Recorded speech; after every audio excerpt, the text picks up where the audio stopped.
The Director General, Voice of Nigeria, Malam Jibrin Baba Ndace says the organization will partner with Tsinghua University and the Chinese media to create content shaping the Nigeria-China narrative. Ndace stated this when Professor Zhong Yueji, alongside 3 of her PhD students from the Tsinghua University in China, paid him a courtesy visit in Abuja. The Von DG commended Wei Ji for raising the issue of the need to deepen the relationship between Nigeria and China in an event at the University of Abuja. The way Nigeria is reported to the Chinese audience is by a third-party media. Exactly. And the way China is reported to Nigeria and Africa is by a third-party media.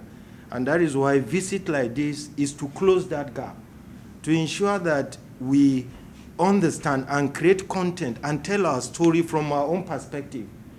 We are not saying Nigeria is perfect, no country in the world is, but we are saying that good things are happening in Nigeria that China and the Chinese people should know.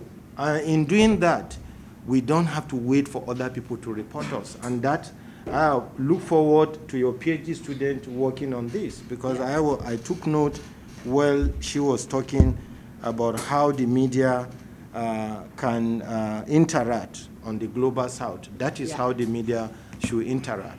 The partnership that Voice of Nigeria want to build with the Chinese embassy and government is not just in time of just broadcasting and modern, but also in time of joint content production, so that we understand if there are Chinese in Nigeria that are doing well, let the people in China know that. Exactly. If there are Nigerians in China who are also doing well, let the world know. It shouldn't be some inconsequential element who will constitute less than 0.5% that the world will report. And that is how maybe the Chinese will see Nigeria, or vice versa, Nigerians will also see the Chinese. And that will only be possible if we work together with institutions like yours through exchange program. So I would like to urge you on behalf of the management and staff of Voice of Nigeria to call on you to partner with you so that we can also leverage on decades of your experience and the expertise that you bring to the world. Whatever we do, the media must take the lead and be very intentional about shaping narrative about our two countries. That is what we promise to do in Voice of Nigeria, to be very deliberate, intentional in shaping positive narrative about Nigeria and Nigerians, Africa and Africa. And I also want us to work together in fighting fake news, misinformation and disinformation, because this is one of the biggest challenge of the global community now. As media practitioners, either in the academia or as practitioners in newsroom like ours, we must continue to close the gap, in empowering both the academia and the media practitioner in fighting fake news, misinformation, and disinformation.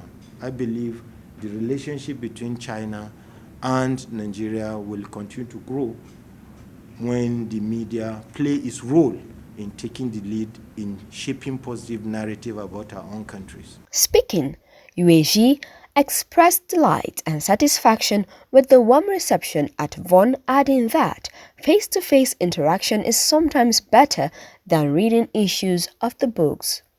She admitted not to agree less with Ndace on the need that China and Nigeria should communicate directly without the third-party media, fight fake news, and bring young talent to learn from each other. We, the School of Journalism and Communication at Tsinghua University, just set up a new institute we called Research and Teaching Practice Base for Global South Communication.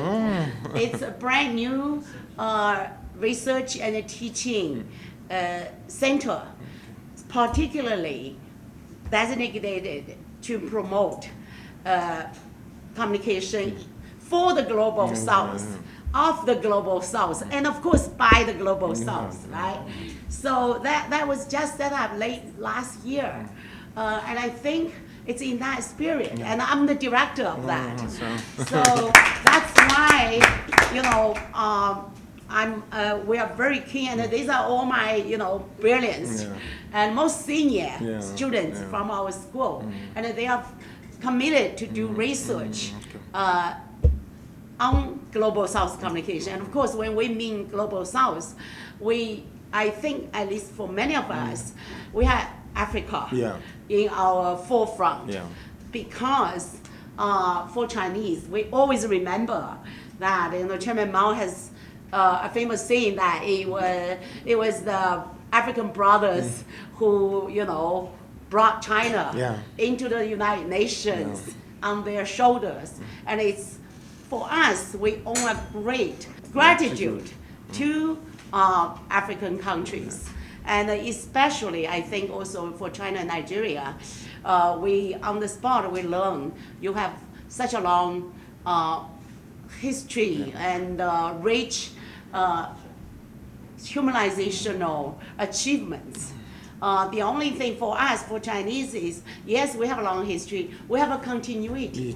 Whereas for Nigeria, because of colonialism, your history was being interrupted. So, and also, the need to bring the nation together. It's more challenging for you than for the Chinese. And in that sense, we have a lot to learn, indeed. So it's with that spirit, and in that idea of starting something new and to speak directly. That's why I'm so excited to learn that you're going to launch the Mandarin channel, and you already have expertise in-house. And we are more than happy, like we are seeing, to send students here, as you say, for a short visit. With what we call the practice, right? Internship. Internship. And also we at Tsinghua University, we have we have international communication programs. We also, I'm here already, like a saleswoman, recruiting MA students, for example, to join our program. We have government scholarships, and also we have short visits. So, there are, I think, many opportunities for exchange.